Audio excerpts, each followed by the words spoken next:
it's Madison. Welcome back to my channel.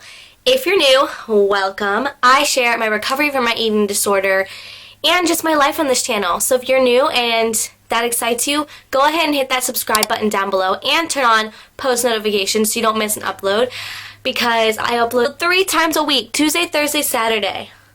So, yes. Anyway, today's video, I was going to do a different video, but I have gotten, after I posted the video on Saturday about exercising in recovery, the good and the bad, I got so many requests before the video and after the video, even more after the video, to do a video on how to manage the bad thoughts in your head and turn them to good.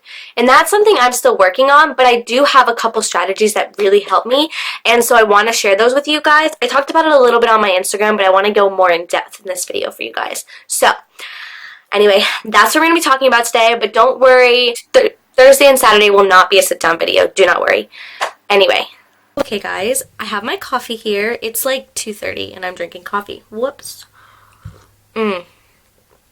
I was sitting in my room, and I knew I had to film this, and your girl was like, I need coffee. Anyway, okay, let's get into it. So, bad thoughts, how to manage them, how to get rid of them.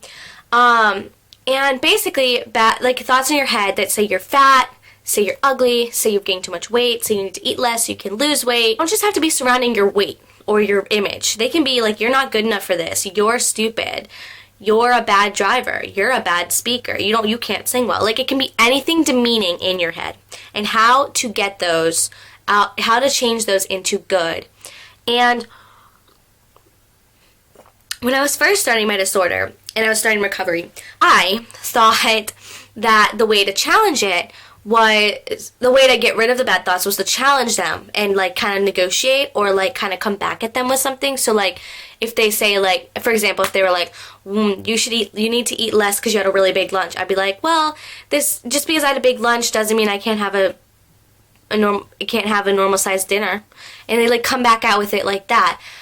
And that worked for a while, and that works really well when you're at the beginning of recovery, because the disorder is so strong that you just have to do anything to get it down. And it helps a little bit to kind of decrease those bad thoughts and kind of lessen the intensity of them. But the key word there is it only works for a little while. And what I mean by that is you get to a point where my disorder got to the point where it got used to me coming back at it, and it became brave again, and it would go, but what about this? And the thing is like, it just started coming back with things, and that's so true. Your disorder always wants to have the final say, and it never should have the final say. And so when you would say, if it told me, oh, you look fat today, I'd be like, actually, or, oh, I think you've gained 10 pounds. That's a better example. I would come back with, no, that is not possible. No, it's not possible to gain 10 pounds in a week. Like, it's not even possible. I would come back with that, and then it'd be like, yeah, but you've been eating a lot, so you probably gained, like, a good amount of weight, more than you probably think. I mean, and then it would just keep getting, I would say something else, and then it would come back with another thing, and then I'd say something else, and then come back with another thing, and it just would always want to have the final say. So it was like I was arguing with it, and that worked well at the beginning of my recovery. But towards the middle, straight arguing with it and just coming back with, well, it won't happen, or that's not true, doesn't work. So stage 2 in changing those thoughts, that was stage 1. Stage 1 is coming at it and challenging it and saying, nope, that's not true. Like, basically, like, disaffirming what it's saying. Like, nope, that's not true. I'm beautiful. Nope, that's not true. I am smart. Nope, that's not true. I have a beautiful voice. Stage 2 is when you start not caring. And what I mean by that, and I'm still working on this, but I've gotten really good at it. I'm actually closer to stage 3, which I'll tell you in a second. But stage 2, I'm towards the end of stage 2. Stage 2 is when it comes at you with a thought. So we're going to use the 10-pound example. Oh, I bet you gained 10 pounds this week. Instead of me going, no, that's not humanly possible, I go, so what? So what if I gain 10 pounds? I'm trying to get healthy, and if I gain 10 pounds, that means I'm closer to being healthy. Do you see the difference in responses? How it's, instead of saying, no, it's not possible, you come back at it with knowledge saying, okay, like saying like you don't care. And the reason why that's so important is like, yeah, no, it's not humanly possible to gain 10 pounds a week. If you do that, there's probably something wrong with you. And I know that deep down.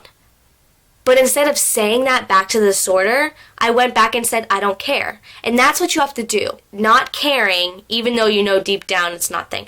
But you're saying you're not caring. And it's not just saying you're not caring, you have to actually not care. Like, even though deep down I know I didn't gain 10 pounds that week, I wouldn't care if I had. That's the thing. It's not caring. Even though you know it's not true, not caring if it was true. So that's stage 2. I'm towards the end of stage 2. And then stage 3, which my nutritionist is slowly, there's only 3 stages so far, is what she's slowly working me into, is once you get to the full, like, you really honestly don't care at anything it says, you get into the stage of ignoring and just not interacting with it at all. So, like, after you get so used to not caring and all that, you get to the point where it'll say something to you and it'll just completely go in one ear out the other, and it won't affect anything you do. You won't even talk to it. You won't even engage with it. And that's the point you want to get to. Because when you're not engaging with it and you're not talking to it and you're not challenging it, it means it's getting weaker and weaker. And by it getting weaker and weaker, that means you're getting healthier and healthier. Because if it gets weaker, you get stronger and you're closer to recovery. So that, I'm not quite there yet. I still have some trouble with certain things about being able to not care, even though I know it's not true. I still struggle with that because I'm like, I do care, because I would care if it was true. That may seem like you're not tackling the problem. So a lot of you might be like, but isn't that kind of like avoiding the issue?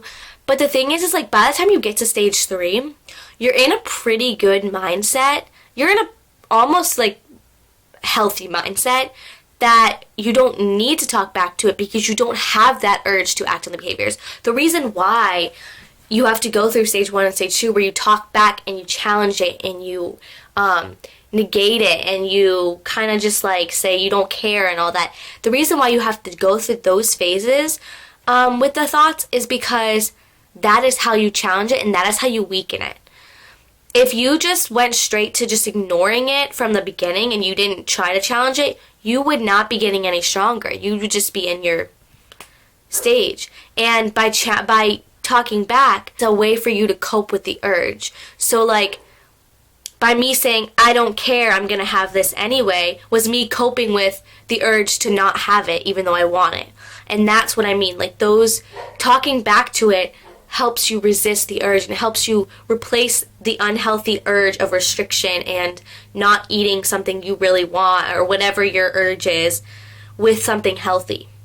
And eventually you'll get to the point where you don't even have to do that. And that's what I mean by you just ignore it because you don't have that urge. So you might talk back to it, but it's not because you need to. You might just be like, F off, or like, get out of my head, idiot. Like, you're not going to be like, I don't care. Or you might say I don't care, but you're not going to have the same feeling. You're not going to feel the urge. And that's what I mean, is like, by going through stage 1 and 2, you're weakening it, challenging it, that you weaken it so much that when you get to stage 3, you have a pretty much healthy mindset where you can just eat what you want, when you want, how much you want, because you know your body's cues and you're not relying on this disorder to know the cues.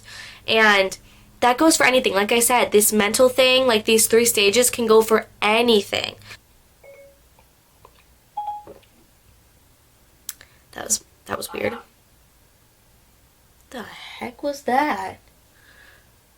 That was like some demonic sound. Okay. Annabelle, get out of my room. Just kidding. Still do these 3 phases, even if it's not surrounding food or your body or whatever. It takes time. It's not easy. It's not something you can just switch overnight, especially if it's been building up and you've been self-deprecating yourself and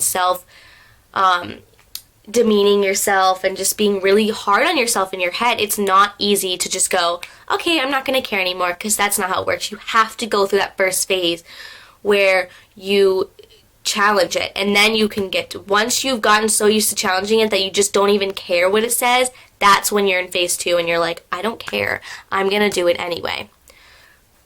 So it's not easy. and it takes a while, but I know you guys can do it. I have been able to do it. It's a lot of work. Mental diseases and disorders in your head are really hard and tiring and stressful, but you will get through it, and I believe in you. Anyway, guys, that does it for today's video. If you liked it, make sure you give it a big old thumbs up. If you guys want me to do more of these sit-down chatty videos, make sure you thumbs it up. And if there's any other questions you have or specific recovery topics you want me to talk about, remember, you can comment them down below. You can message me on Instagram, whatever you want, because I like doing them. I like to share what I know about it and what's helped me. I'm not a doctor, remember, or a therapist or a medical professional, so when I talk about these things, I'm sharing personal experience and what has helped me and stuff. Anyway, guys, make sure you check last week's video. It'll be down below. And if you don't follow me on Instagram at Madison Parmenter, that'll be down below as well as all my other socials, Twitter, Snapchat, my podcast, my blog, all that is down below. You can check them out. And I will see you guys very soon in another video. Stay awesome, my queens. I believe in you. Bye.